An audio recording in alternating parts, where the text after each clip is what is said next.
Welcome back to WNST, Towson, Baltimore, and Baltimore Positive. We are doing the Maryland Crab Cake Tour. There will be a crab cake being delivered here in about 24 minutes. I'm at State Fair. I've had the crab cakes here. They're delicious. Had a Cobb salad today. Come for the chicken and waffles, the shrimp and grits. Delicious. Big happy hour going on. We're doing this Maryland Crab Cake Tour on Fridays. We're going to be doing a special Tuesday edition up at the local in Falston. But we're doing it all because of the Maryland Lottery.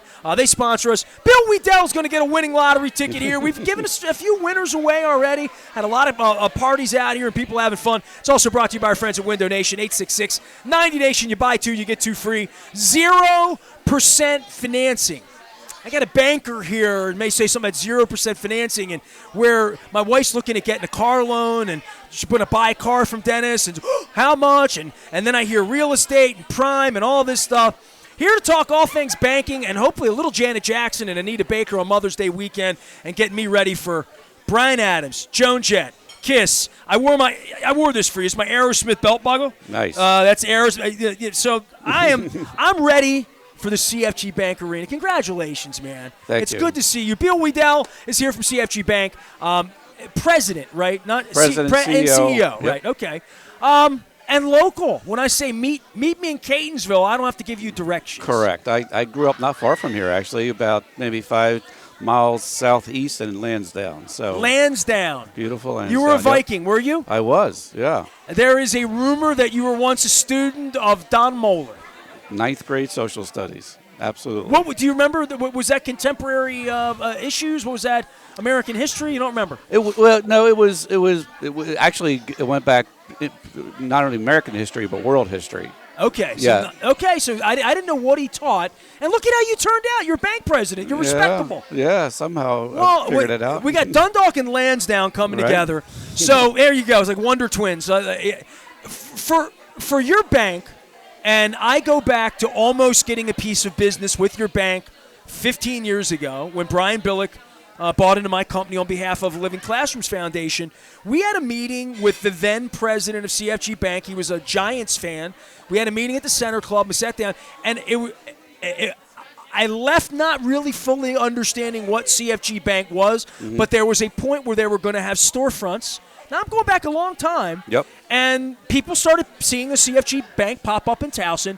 But it's your tower, if you go down 83, strategically located right above our competitors at 105.7, right off of Clarkview, right? You're there, and people would see it and say, and they either bank there or they don't. A little bit of advertising here and again. But I don't know that people knew how local the bank is. And then you make this true splash in the last 90 days that more people... If you said to this group of people now, I'm with CFG Bank, they would say, oh, that's the arena. And they couldn't have said that 6 months ago, right? I mean, you've changed a lot about your bank just in reputation alone. Yeah, so I'll say the number of people who have come up to me in the last few months and said, I've never heard of you before, and now all I see is your name splashed all over the place.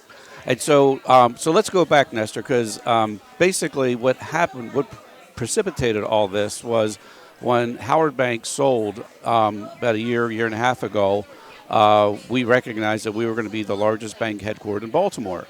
And we also recognized that not a lot of people knew about us because we only do commercial lending. We only have 3 branches. So there's not a lot of touch points with You're not a traditional passbook, I'm going to see you in the mall. Right. You know what I mean? You're not on every Ritchie Highway and Merritt Boulevard and York Road. Correct. Right. Yeah. And so when that happened, we said, okay, we're going to call our marketing firm because our marketing plan just changed tremendously, right? Because it was an opportunity. And, you only get so many opportunities in life, so we want to take advantage of this. And while we're going through that process of setting up the marketing plan, the invitation came from the Oakwood Group to learn about what they're doing with the arena and the opportunity for naming rights. And quite frankly, when they contacted me, they invited me to this little happy hour, and I thought to myself, okay, I'll go and have a couple of drinks and a couple of apps on you, and that'll be that. I didn't think there would be any way that we would be able to figure that out. And after that meeting, we started talking about it internally, And the Oakview group came back to us and said, we've got some interest, but we really like you guys. Not only because you're local, but we're very committed to the community in Baltimore. You're not going anywhere. Yeah, exactly. And so they're like, we want you to bid. And we looked at ourselves and we're like, well, we've never done this before. We fortunately found out that there are actually consulting firms that specialize in valuing naming rights. So we went out and contacted one of those, and they're great in terms of helping us see the value in the various aspects of having the naming rights.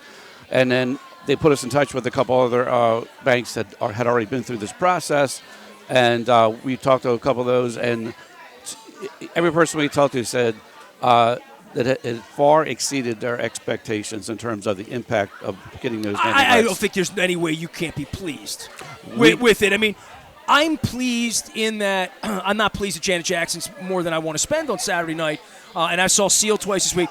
And pricing is sort of everything for everybody, right? It's how much is the crab cake at State Fair? If it's $60, nobody's buying it. I know that because a couple years ago, everybody had to sell crab cakes at $60 when crab meat was $50 a pound, right? Right. For me to see the roster. And I'm a concert guy, man. Like I know you are. Yep. Nobody goes to more concerts. Nobody's been to more concerts than me, unless you're in a band. I mean, I go to a lot of shows, and there's only so many $200, $300 nights I have in me in any given year. Probably got a lot of $30 to $80 nights in me. Mm-hmm. A lot of lawn nights at Merriweather, but not a lot of VIP. And I value what I value. Everybody can see it however they want to see it. There's nothing in my life, and I've called the 98 Rock 467 ROCK to get the concert update since I was 10 years old, and I've seen every Painter's Mill ad, every Merriweather package A, B, C, D, E, and Sunday in 1981 to go see Anne Murray and Engelbert Humperdinck. Every Capitol Center, I was the music critic. Every 930 Club roster, and even the Bayou. When I see the roster that the CFG Bank has in play now, and it's been open 8 weeks, not even 8 weeks, 5 weeks, 6 weeks, right? Mm-hmm. When I look at it, and I mean this, it looks like Madison Square Garden would look from a who's coming and when and how often, and the circus is still coming because I looked at that the other day. Yep. But I went onto the website just to say, when is Earth, Wind & Fire and Lionel Richie? That's August 19th. And then there's a show on the 17th as well. Barry Manilow's there. Mm-hmm. All off the top of my head, just because I know this stuff. John Mayer's there in October. Kiss is there in December. Then they add Aerosmith and the Black Crows. Mm-hmm. Queen. I almost wore my Queen belt. I have a Queen belt buckle. It was that or Aerosmith, but I thought I would impress you with the Aerosmith belt buckle. I should have worn my Queen socks then. All right, good enough. That's fine. Well, we don't have a queen now. We have a king. I saw that last weekend on television. I'm for whatever Oakview promised, and I went to see John Mayer last year at USP up in New Jersey or Long Island, and then I went to the Austin Arena to see Springsteen back in February before the arena here opened. The promise was we're going to have world-class entertainment. We're not dressing the pig up, putting a coat of paint on it, and we're going to roll out one Aerosmith a year or one Eagles a year. Maybe we get Springsteen every 10 years. For this first year, I'm blown away that there are concerts there that I can't afford to go to all of them. Right. And that's just a reality, right? I mean, but I want to go to all of them. Yes. That's different. Right. And so one of the great things about the Oakview Group, number one, they're great people. They do business the right way. They're committed to the community. Our partnership has them contributing a certain amount of money to the Baltimore community as a part of the deal. That's who they are. But in addition, one of their founding partners is a guy named Irving Azoff. He's a behind-the-scenes guy, but he's probably one of the biggest guys in the music industry. Yeah, everybody knows who he is. Yeah. Okay. Yeah, he's a legend. He is a legend. And so that's how they're able to bring these fantastic acts to the arena. How many are you going to? Are you going to Janet Jackson? I am. All right. Yeah, I was at Lizzo Tuesday night. I'm still paying the price for that.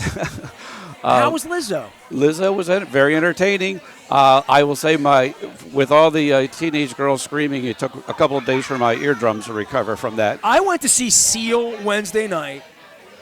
It was my wife's out of town with her family for Mother's Day. They're on a mountain in Asheville hiking, doing their thing, drinking beer.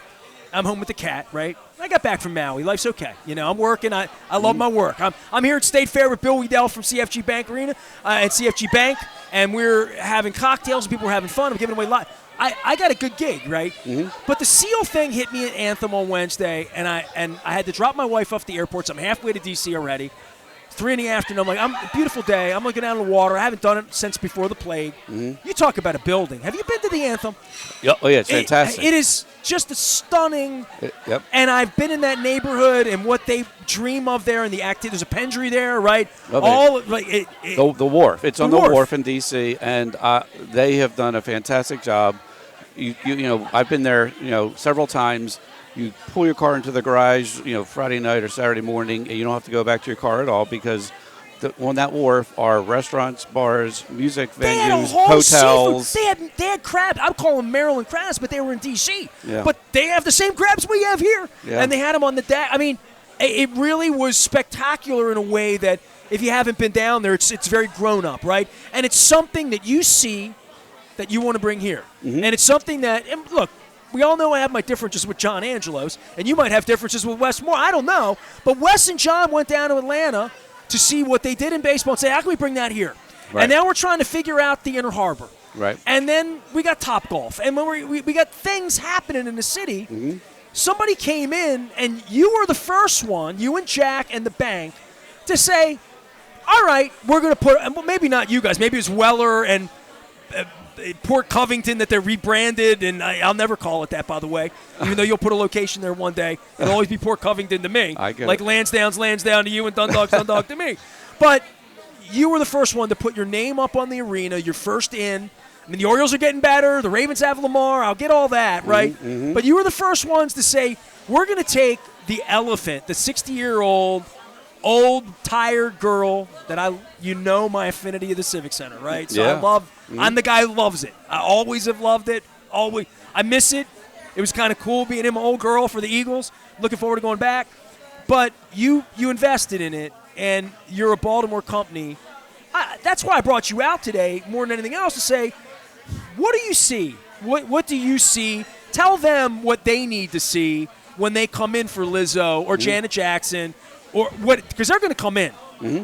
I'm coming in. I've already got Manilow and Lionel Richie tickets. Mm-hmm. We're coming to John Mayer. Mm-hmm. We're going to go see Kid. I mean, it's appointment. Yep.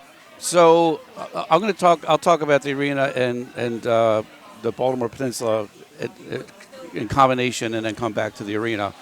I like to share the story because people have asked the question you just asked about the arena, about the Baltimore Peninsula. And what I share a story where I remember reading when Kevin Plank decided to put the headquarters of Under Armour in Baltimore City, however many years ago, and somebody came up to him and said, "What are you thinking? Why would you ever do that? Put it inside Baltimore City?" And Kevin had the best response. He said, "If I don't do it, who will?" And what that means is he has the wherewithal to do it and the desire to do it. And what I tell people is, when I think about that and when I think about what we're doing, while we're no Under Armour, we're in a similar position where we have the ability to do these things. To participate. And to be a leader, quite frankly, right? And we have the desire to do it. And so when we looked at the arena initially, it fit in perfectly with our plan. Howard Bank had sold. And we love Marianne. Yep. Love Marianne. I saw Marianne this morning. How's she doing? She's doing fantastic. She's one of my truly favorite people that I've come across in life and in business that has been a truly trusted confidant to me. Yeah. And I don't think I've ever said that because they never really they sponsored us for a minute and a half in sort of a smallish way. But but behind the scenes, having someone in the banking world that you can trust when you're buying and selling a company, which She was a very trusted resource of mine in 2008, 9, and 10. You know how the banking world looked at that point. Oh, yeah. I remember she and I went out on the back at the Four Seasons when it was brand new, and she gave me 30 minutes of her time to have a heart-to-heart. The reason I'm still in business 15 years later, a piece of advice that she gave me. So she's a special human. Yes. So when you say Howard Bank and you say Mary Ann, Yep. she also sent me to a great meal in Pittsburgh one night, but she's awesome. from that side of the fence. You know, she's We'll she's overlook a that. yinzer. Yeah, we got through that. But anyway, so Howard Bank was she and that group worked very, very hard. And Ed Hale before that worked very, very hard in making Baltimore more than a branch town. Correct. Yes. And so, by the way, she is killing it at Loyola School of Business. I knew that. Yeah, so I just came from a meeting there this morning. All right. Yeah, so I know she's killing it. Not surprising. No, not at all. I'll bet on Mary Ann. Whatever she's doing it well. Yeah, so so when we were looking at the arena, and we were talking, internally with various people, including our board of directors, some people brought up the idea that it's in a rough part of town. Do we really want to do that? But as we talked to the Oakview group and the folks that they put us in touch with, they've done this all over the world. Sometimes they build from scratch, sometimes they renovate. And they told us a story of another arena in L.A. that was in a rough part of town. And within a very short period of time, there was a 5-block radius that was thriving because of that arena. So, you think about the CFG Bank Arena. Right now, it's killing it. They've sold the suites faster than Austin. Austin's the #1 music venue in the country. We've sold our suites faster than them. We've sold season tickets faster, sponsorships faster, and the tickets for the shows. And obviously, these bands are playing at many arenas. Premium. Our tickets are selling faster than pretty much every other arena. Well, I would also say it costs more to see a show in Baltimore right now because there's a demand to go to the shows. I'm not. Yep. Janet Jackson is $15 and $20 in some markets. Springsteen. I paid $40 to see Springsteen in Atlanta. I paid $26 to see Springsteen in Houston. You couldn't walk in the building for under $2.25. And it really is because there's a demand about the arena, about Baltimore, about it being unique, about it being smaller, about it being something to see. Yep. And I don't know why that is, but it's a fact. Yeah, well, I can help you out with that a little bit. So I've gotten to know Frank Remish. You know Frank. Known him a long, long time. Right, been the general manager 35 years, I believe. Done an unbelievable job there long before you came along. Yep. Getting U2 and the Eagles and Bruce Spring and the Rolling Stones. I leave anybody out. Pavarotti, right? It's a long list. Yeah, right? it's a big list. And so, he basically told me before the Oakview group came here, he could always sell the market. Because it's a good market for concerts there. He could not sell the arena. That was the hard part because people, obviously. It didn't have suites. A lot of people wanted to, plow it into the ground and start over. But right? It didn't have premium anything. Correct. That's just where it's at. Right. So by the way, for the people who don't know, the Oakview Group literally totally gutted the place and totally redid it. It now has state-of-the-art acoustics. People will not recognize it when they go there. The acoustics have. It sounds like it's built for music because it has been. Correct. It hasn't been built for opera and not hockey like it was in 1962. I mean, I had a shining moment at the Eagles concert. Did I tell you the moment that I had? I believe it. You'll have to refresh my memory. I've told the story. I didn't go to the bathroom at the Eagles show. I had a really good seat. And as you know, the Eagles don't have any not hits, right? And it's not even about hits. I love the Eagles. Like I love Seal the other night. I don't want to go to the bathroom. Therefore, I don't drink a whole lot because I learn, right? Ball game, you get 18 chances to pee, Football, you get some timeouts, But concert, you might get a guitar solo if you know what you're doing. Yeah. I decided to pee during Funk 49 because it's, it's a little stretchy, bluesy. And I left to go pee, and I went down instead of up. And I didn't even know what I was entering. I went into what was a function room. There were function rooms underneath the section. Function room 102, 104, 106. Function room 102 was where I had every press conference when I was 15, 16, 17 years old with Gene Ubriaco God, that's going back. The function rooms of 104, 106 were where every rock and roll band. I met Stevie Wonder in that room, in what is now your bar. I met Stevie Wonder in that. It's where they did all meet and greets. Where I met Bon Jovi. I mean, on and on. I could go through the list of my music critic days. I walked down in there, and there was no one in there because the concert was going on. And when I went down, it was like a shining moment. I walked into this space that's like really special to me in a lot of ways. I mean, I interviewed Ric Flair in that space, right? You know, as a reporter. I walked in, and it was a space I had been in my whole life, but it was a different space. And it was shiny and bright and beautiful. And I'm running, and I had to pee, and the Eagles are playing. And I want to look at the Led Zeppelin poster, and I want to look at the Rolling Stones poster, and I want to look at the Elvis stuff. And I'm like, I'm not a tourist. I'll be back. I didn't get a tour ahead of time, and I'm glad I didn't have a tour because I'm glad I had this moment. There were waiters and waitresses. You know, the bar was open, but there was no one at the bar. I could have stolen the bar. And I just went in, and I peed. And as I'm in there peeing, I'm thinking, my God, did that just happen? And I'm like, I'm in a hurry to get back in, but I'm going to look at that Zeppelin poster. So I came out, I took a selfie with the Zeppelin poster. I ran back out to my seat, and I sat down. The song's still playing. It was a 45-second little in and out. And I said to my wife, you have to pee. And she's like, no, I don't. And I said, no, you have to pee. You're going to pee during the encore. You're going to walk down there and see this because you're not going to believe it. And she walked down. We saw it together, waited the encore, went back out and watched Desperado and did all that. I haven't been back, and I'm going to go back. Maybe want to drink in it. Yeah. It made me that if I score a Janet Jackson ticket on Saturday night, first I want to get there early to see Ludacris.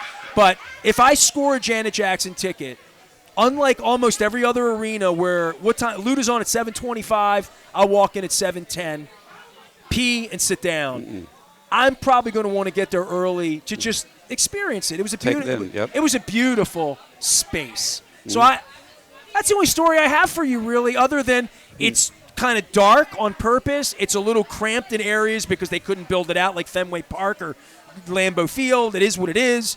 But as taking the venue and making it something new, the thing that makes it beautiful for me, for my heart, is seeing the Eagles play in the same place my dad took me to see the Clippers. And my dad took me to see Meadowlark Lemon and Curly Neal. And the place where I grew up, and the elevator, and the place I covered my first hockey game, and to the place I went as a kid to get a hockey puck from the old Clippers on my dad's day off, you know? Like, it's a special place. Yeah, it really is. It means a lot to me. They did a great job. One of the brilliant things they did was they opened up the spaces. So when you go into the concession areas behind the stands, it's not these narrow hallways any longer. You don't have to wait for anything either. No, they've designed it. It's like a Royal Farm. You grab the beer, you scan, you go. Yeah, which is my brilliant, God! Right? Yeah, I mean, you don't miss songs, you don't wait in line. Yes, but let's go back to my Frank Remish conversation. You know, I was telling him saying earlier how I live downtown, so I'm the wrong guy. I would walk over to see Van Halen, to see Leonard Skinner. Like, I didn't have that challenge. It's always been beautiful to me, I guess, but not to everybody else. Right. Well, what Frank is telling me now that we have a world-class concert venue and a great market, the bands are calling him now. He doesn't have to call anybody. The word is spreading throughout the music industry that Baltimore now has a world-class music venue, and they want to come here. And so, between that, they're building the Paramount music venue down in by the Horseshoe. We're going to have bands coming through here all the time now. Well, part of it is supporting it, and part of the things that do support in and around everything. And I've talked to I had Ron Legler on last week. I invited you down to Fadley's because I was trying to keep it a neighborhood, and you're from this side of town, and you had the date today, so we put it here. We're at State Fair, by the way. It's all brought to you by the Maryland Lottery and our friends at Window Nation, 866-90Nation. Selling windows, giving away Maryland Lottery tickets. We had a lot of winners here earlier today. Had a $10 winner over the corner who was very, very happy that I bought them their first drink today, or the Maryland Lottery did at least. The notion that you're going to come down and go to see Six at the Hippodrome, or you're going to come down and see Lizzo, or you're going to come down to an Oriole game, or whatever it's going to be, There's going to be food. It's going to be an experience. And part of that is the harbor is going to be rethought. You'll call it by its not God-given name, but I'm going to continue to call it Port Covington. Like, all of that's going to happen. But the experience of going to Amici's with my wife and then going seeing Bryan Adams and Joan Jett and walking across the city. When we went to the Eagles, we had dinner at Amici's, and we walked across the city. We parked in Little Italy and did it that way, right? But then finding a place to park, finding a place to eat, finding your mojo for an Oriole game, for whatever your downtown experience is, I think that it's the crab cake tour. They got crab cakes. All right, man. Thanks to Evan and Keith and everybody out here at State. This is a great crab. I don't need this is a great crab cake. We'll get to these in a minute, but the notion that you're going to want a crab cake, right? And no offense to State Fair or Beaumont or El Guapo, that you would come here now and eat this before Janet Jackson. It's 4:45 in the evening, and then go down to the arena and go to the bar the gold beautiful bar that I'm talking about. But the notion that downtown as a full-on destination for dining, entertainment, after the show, a place to walk to get a beer, all of that, you were the first ones to buy in and say, don't judge it by what it is. Come down and participate. But see the vision of what this is going to be 5 years from now when we stack 5 years of Janet Jacksons and Lizzo's and John Mayer's and this kind of act with a baseball team, with a football team, with a harbor, that there is a 3.0. There's a renaissance happening here. And I talked to Ron about it in the new Lexington market, right? There's a lot to be proud about, and that's why I'm Baltimore positive. There's so many Bills and Franks and Collins coming on in 3 weeks, by the way. He's in June. But people, Kirby Fowler running parts of the city and then going to the zoo. There are good people in this city that really care. And it pisses me off when people say, I'm not going down there because of X or Y or Z. I want you to say I'm going down there because CFG Bank, Frank Remish, the Arena, Lizzo, Janet Jackson, the Eagles, whatever your taste is, the Orioles, Adley Rutschman. We need people to have that message, and it's important. And for you to step up is really important. Well, appreciate you saying that.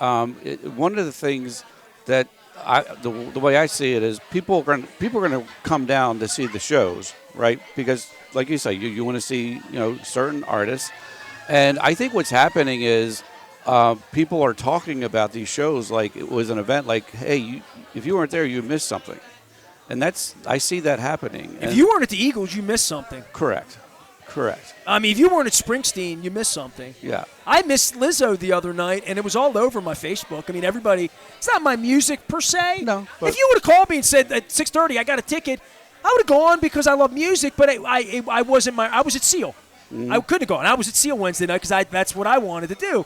But, I mean, I'm a 3 to 4 night a week concert guy. And look, it's no secret the Orioles and the Ravens, they credential my employee and not me. So I'm uninvited to those places. From a work standpoint, it has opened the passion for my rock and roll in a way that, and there's no offense to your arena, I love Merriweather. I was at Merriweather. I love the Anthem. I was there the other night. I didn't love the Met up in Philadelphia, incidentally.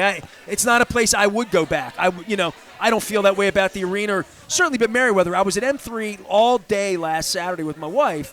And it's lovely, and it's lovely that we have it, and we almost lost it, and I've told that story, and that's community development with, Seth Hurwitz and them putting concerts on. But my summer calendar is built around Barry Manilow and Earth, Wind & Fire and Lionel Richie because I'm not going to miss those events. And we haven't had that in the city. Make me want to move back in the city, Bill. Right. So the decision to do this, take me a little bit more about and how the sausage is made, because you even have admitted in the beginning, and you're understated in your nature, but you weren't really all that interested. You didn't understand it. And now as you sit here, and I was with you having lunch maybe 6 months ago before you decided to do it, that we would be here having a crab cake and you'd be on your 10th concert into this. It didn't even seem like your personality or even Jack's. You're having a lot of fun with this. It's been a wonderful thing for you and the band. Well, the interesting thing is I was the CFO before I got into this role, so that I'm a numbers guy. You're a number cruncher. But I've adjusted since I've been in this role. and I saw the value. I mean, it was the timing was absolutely perfect for us to get our name out there, and and so that was obviously a driving force.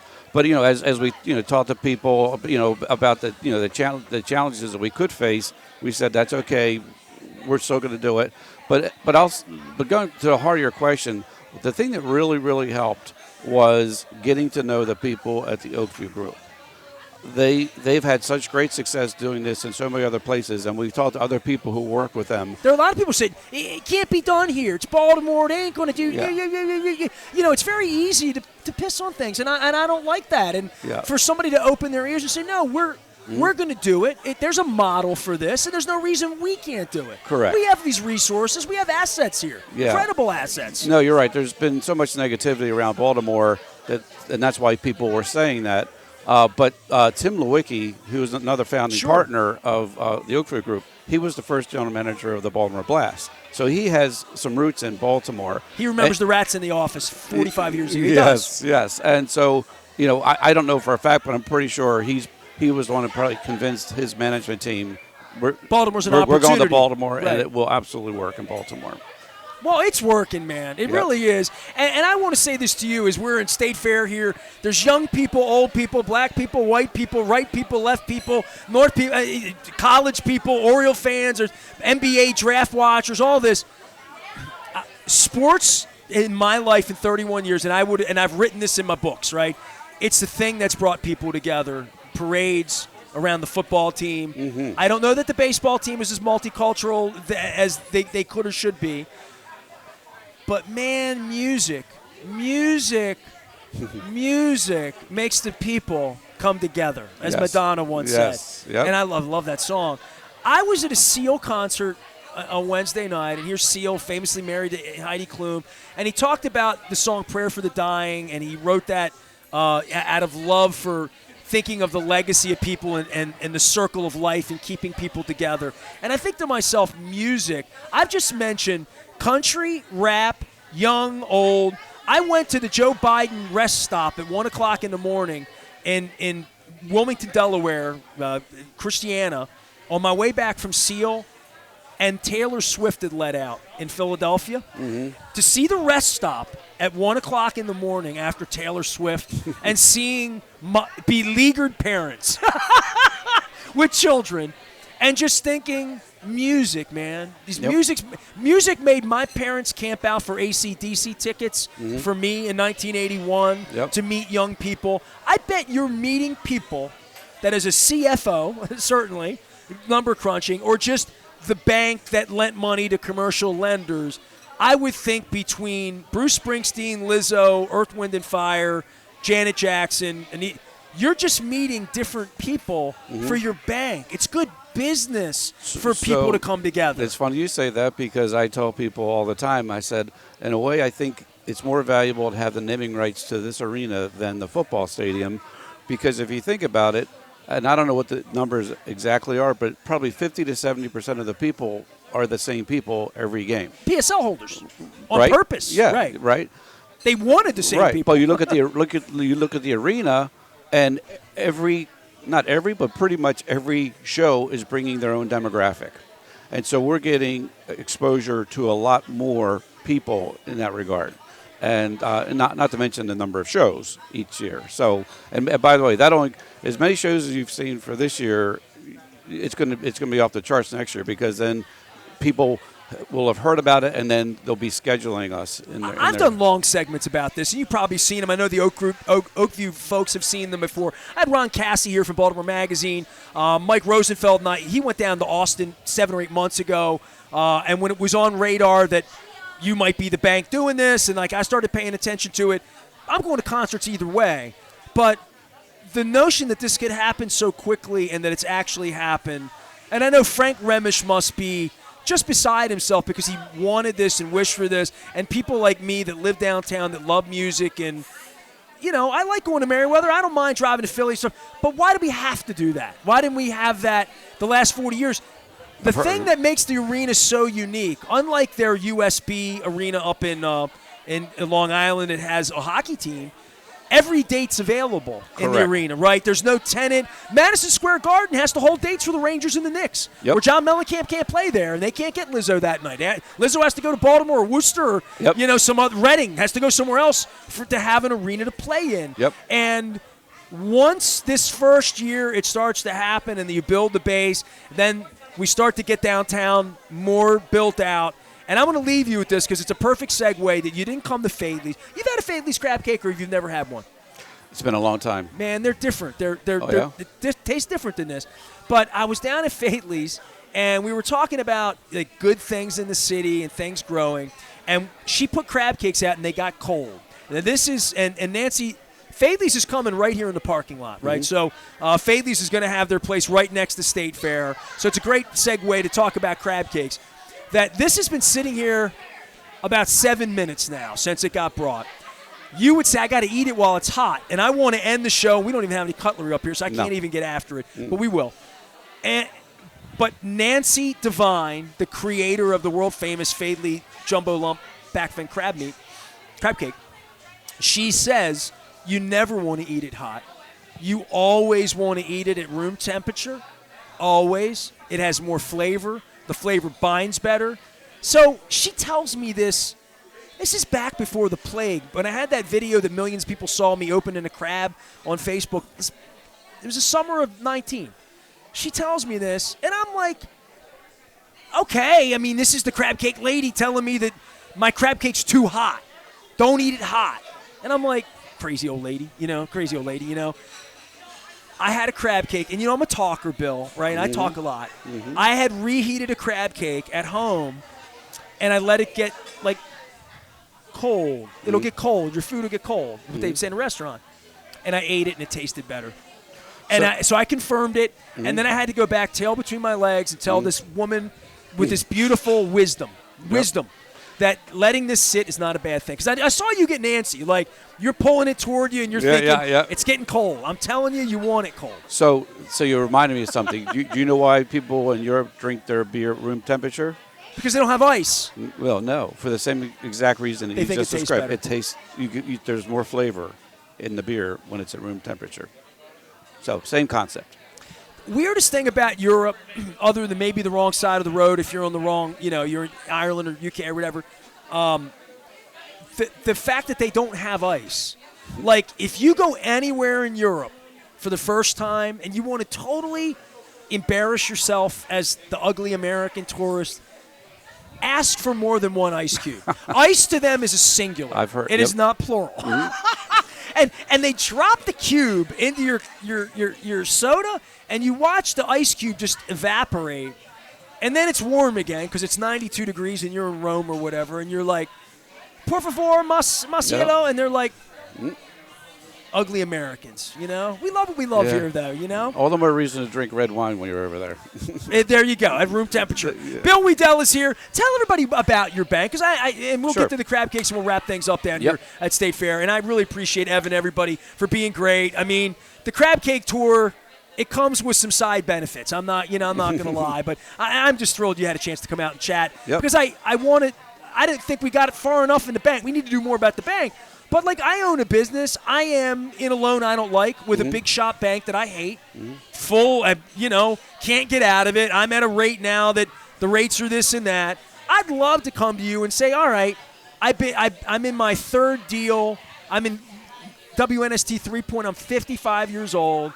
I'm a legitimate guy who needs a bank.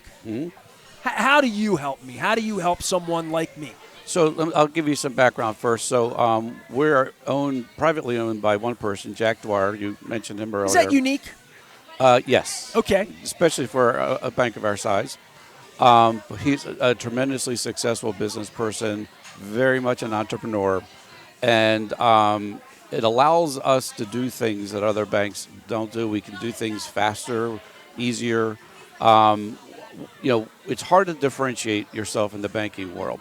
What we've been able to do is to show people that we are very creative and entrepreneurial when we talk to somebody about a loan, and we're very fast.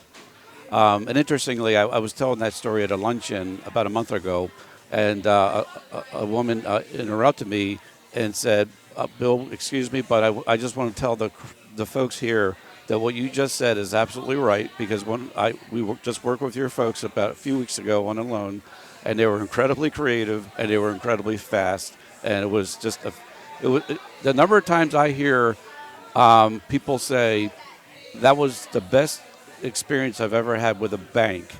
I want to give you all of our business.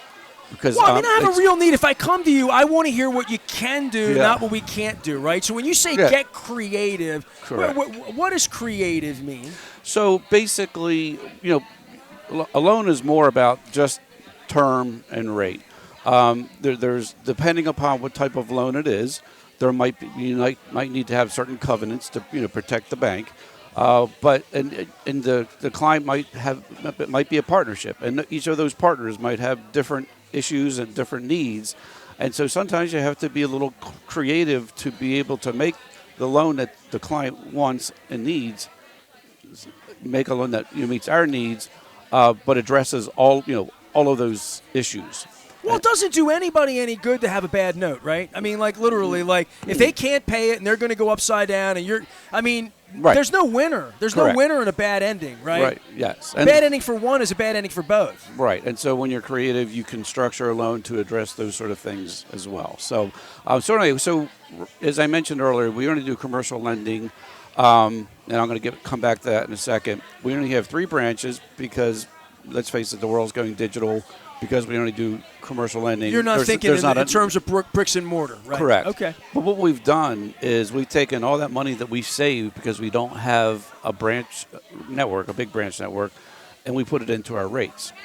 So because of that, our money market rate and our CD rates are some of the best rates in the country. We track that every day. And we've been very successful in drawing business in that way. Now, with the arena, our clients and customers get a certain number of benefits in terms of discounts inside the arena, 10% discount. Okay.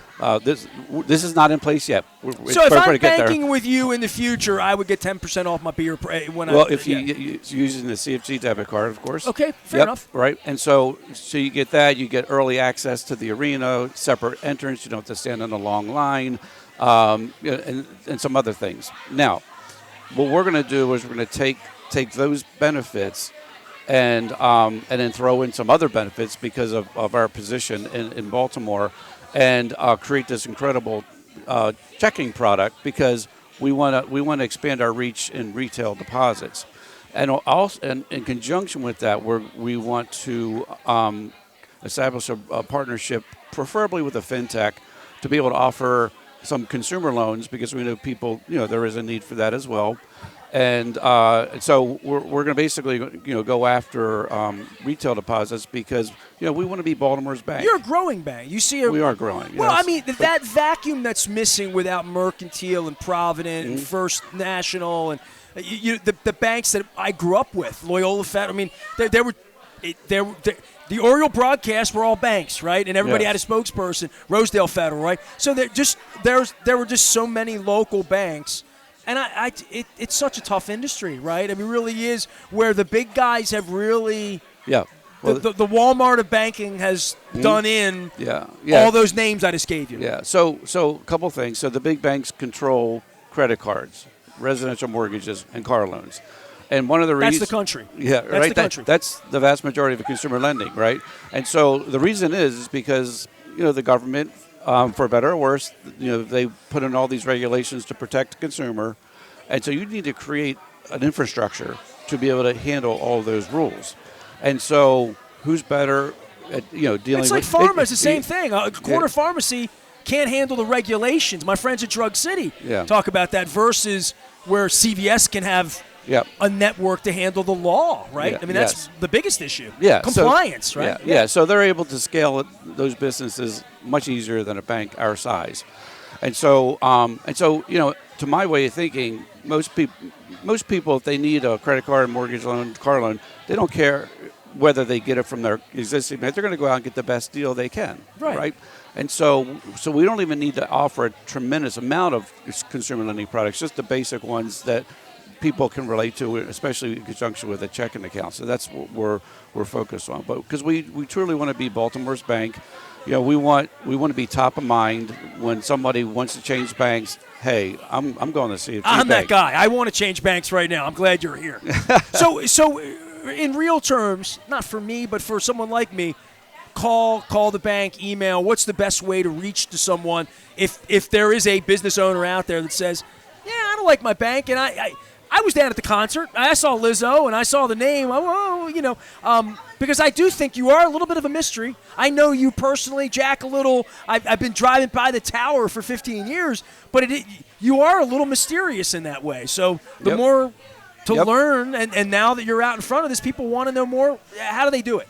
Because they don't just go into the branch, right, like in the old days. You have a couple. You can. You go there. You go to the website, phone numbers. You can just call us. Call us. All right. right. Fair enough.